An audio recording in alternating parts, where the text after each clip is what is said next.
Hello, welcome back. And as always, I thank you for taking the time out of your busy schedule, your busy day, your busy evening to join us today.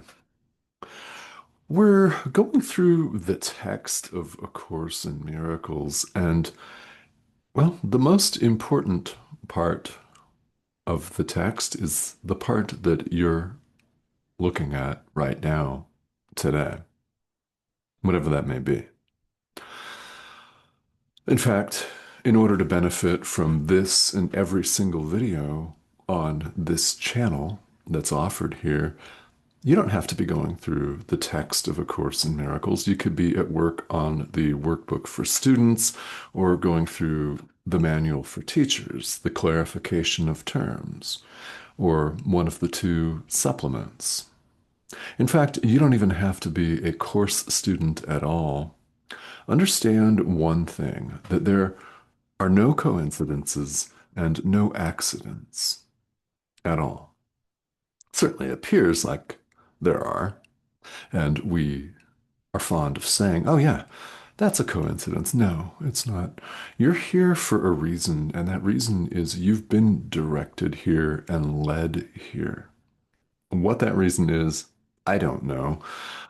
But what's directly relevant is that you will know when you hear it. You don't have to be a course student at all.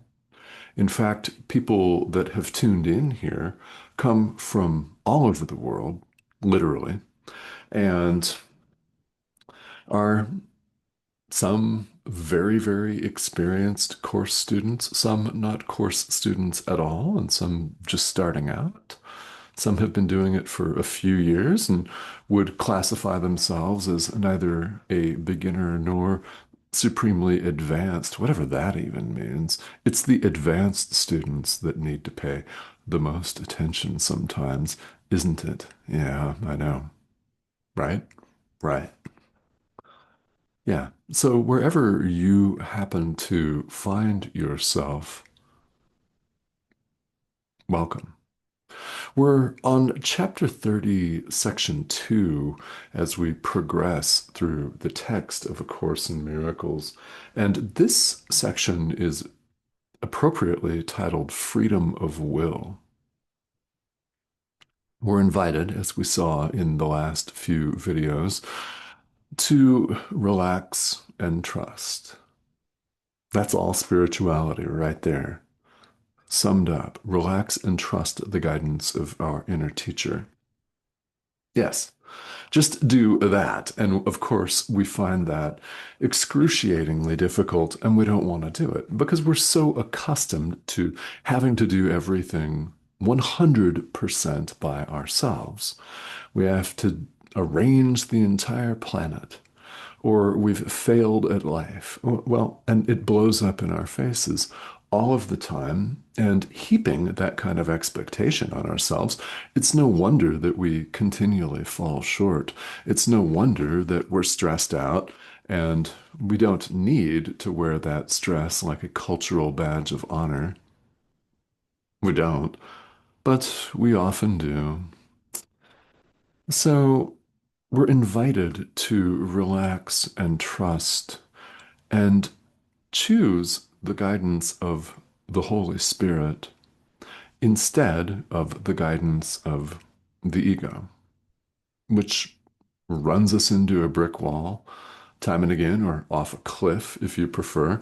It leads us to the same suffering over and over again, maybe in different forms, because maybe we've chosen a shinier, sexier cliff this time to run the car off of, and wonder why it hurts when we smash onto the jagged rocks below, and wonder if we go off the next cliff over here, that we wonder if it'll be different the next time. No.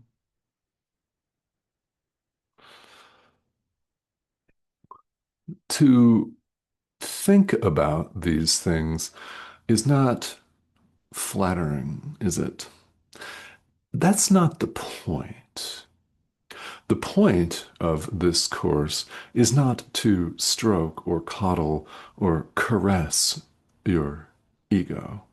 It's to point out its complete unreality to you, and to point out that your continued allegiance to it is harming you immeasurably, so that you may formulate the wish to set it aside. It's nothing, after all. And we fight against this. You might be fighting against it right now. In fact, you may well be. And if you are, there's nothing wrong with you. That is 100% perfectly normal on the spiritual path to experience resistance to it. We have, like it or not, extraordinary resistance to truth. We want to put it off until the future so we can go judge somebody here or go do something nasty over here or write some really horrible commentary on social media that, you shouldn't write. Just because. Yeah, stuff like that. We want to put all of this off until some future date when we don't need to do that. In fact, it harms us to do that because salvation, truth, is available now. You don't have to wait until this physical organism craps out and dies. You don't have to wait for that. It's available now. Now. When else? I mean, really, think about it. When else would you awaken? 30 years from now or 30 lifetimes from now does not exist. The future is not here, is it? It's available now. So we must understand that when we oppose the Holy Spirit, when we oppose Jesus, when we oppose his guidance, we're fighting ourselves. We're fighting ourselves. The Holy Spirit is not outside you. It is not. It is not outside you. It is rather part of you. It's part of our mind. It's part of us. And there's no need to continue to fight yourself. What the Holy Spirit is doing is saving all of your knowledge for you, reminding you of the truth of who you are, what you are, and where you are. And I know you know what that is. You may certainly allow yourself to go there. Does that produce fear? Yeah, maybe. It may. But you have guidance, help, loving, kind, and certain guidance from our inner teacher, the Holy Spirit. And why continue to resist? Your way is not working. We're invited time and again in so many words here in A Course in Miracles to resign as our own teacher, for we have been poorly taught. When you look at all the things that blow up in our faces every day, that makes sense. It does, doesn't it?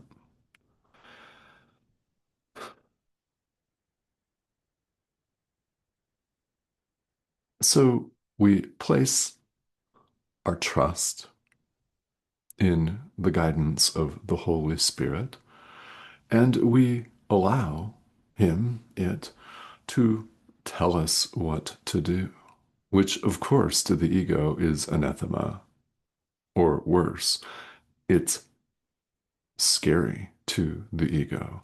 So if you feel fear, that the mere thought of giving over what looks like total power and control to what looks to be an outside force, that's a normal part of the process of setting the ego aside. See, we've given the ego all of our allegiance. We actually have convinced ourselves that we're individual human beings inhabiting wobbling, spinning ball of rock over here. You heard that right. We've managed to convince ourselves that we're individual human beings. Implicit in that statement is the fact that we're not. This is not who you are. This body, it's not you. You know that. You know that, or you would not be interested in spirituality. I insist. You don't have to agree with me, and you may not. And well, that doesn't make any difference. It's the ego that resists. Always, always, always. Will you experience resistance? Yes, of course. You may be experiencing it right now. So, should you be, there's nothing wrong with you. We're not taught these ideas growing up at all. I mean, I certainly was. I don't know about you. I was not taught that we're not a body. My father was an orthopedic surgeon who was very much, despite being a deeply spiritual man, was very much invested in the supposed reality of the sliceable and diceable and breakable human body. My mother was a critical care nurse, same predisposition. That was how I was raised. I don't know about you. I certainly wasn't raised with the course in mind. I didn't even know it existed when I was growing up.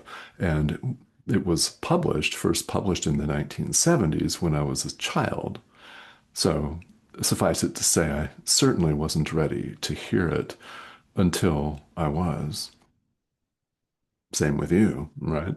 Wherever you happen to find yourself on your journey, you know, everybody comes to this from a different place, so to speak.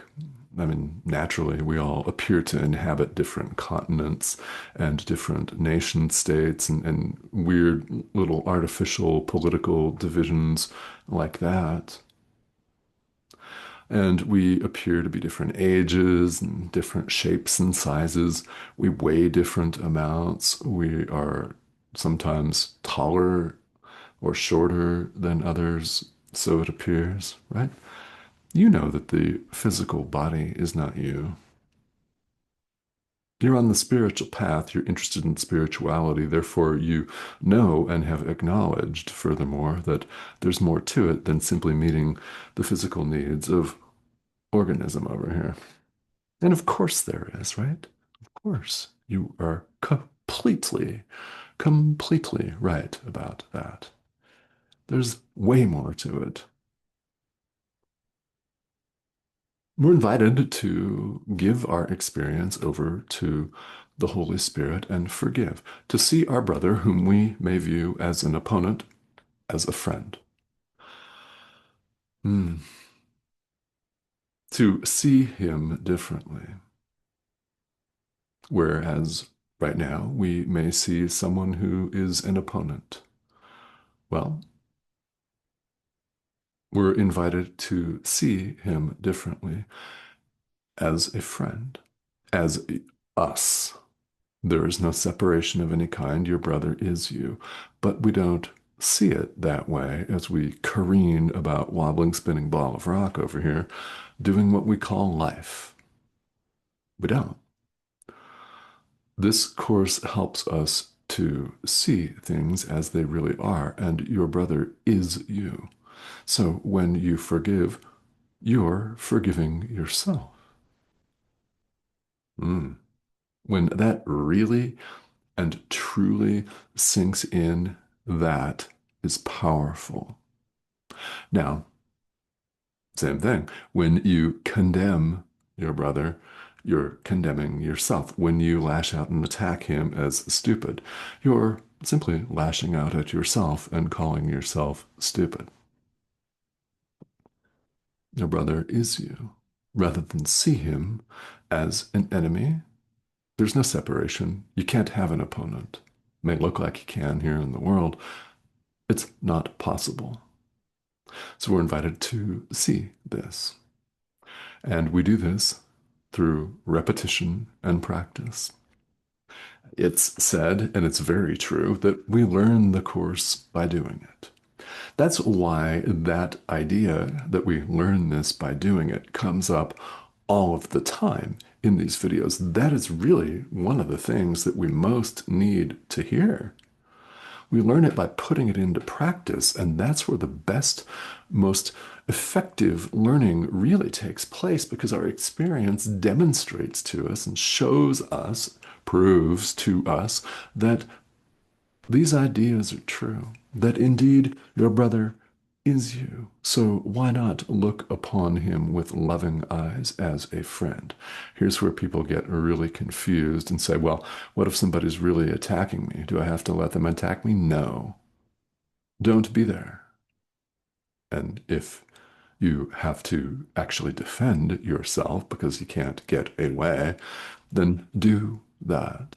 But you don't have to continue to go through life believing that you're something you're not, that your brother is something he is not, that she's something she is not. We live our normal lives. It looks like there's a middle-aged man from New Mexico in the United States talking to you. That is not the case. It's the Holy Spirit that's talking to you. You're invited to continue to listen, and you have up until this point, and I thank you for that. It's very important. Should you have questions, you're more than welcome to ask here on the comment thread on YouTube. That's a very good place to do that. If you have not yet subscribed, please go ahead and do that. The prompt is over here in the corner of your screen, this red arrow that you've seen here. That's it. Click subscribe, join us. And we're continuing to go through the text of A Course in Miracles. And once again, it doesn't make any difference what your background is, who you are, how old you are, what tradition or traditions you were raised in or currently practice. Doesn't make any difference at all. This is a self-study curriculum. You're meant to be here. You must know that by now because you've watched this all the way to the end.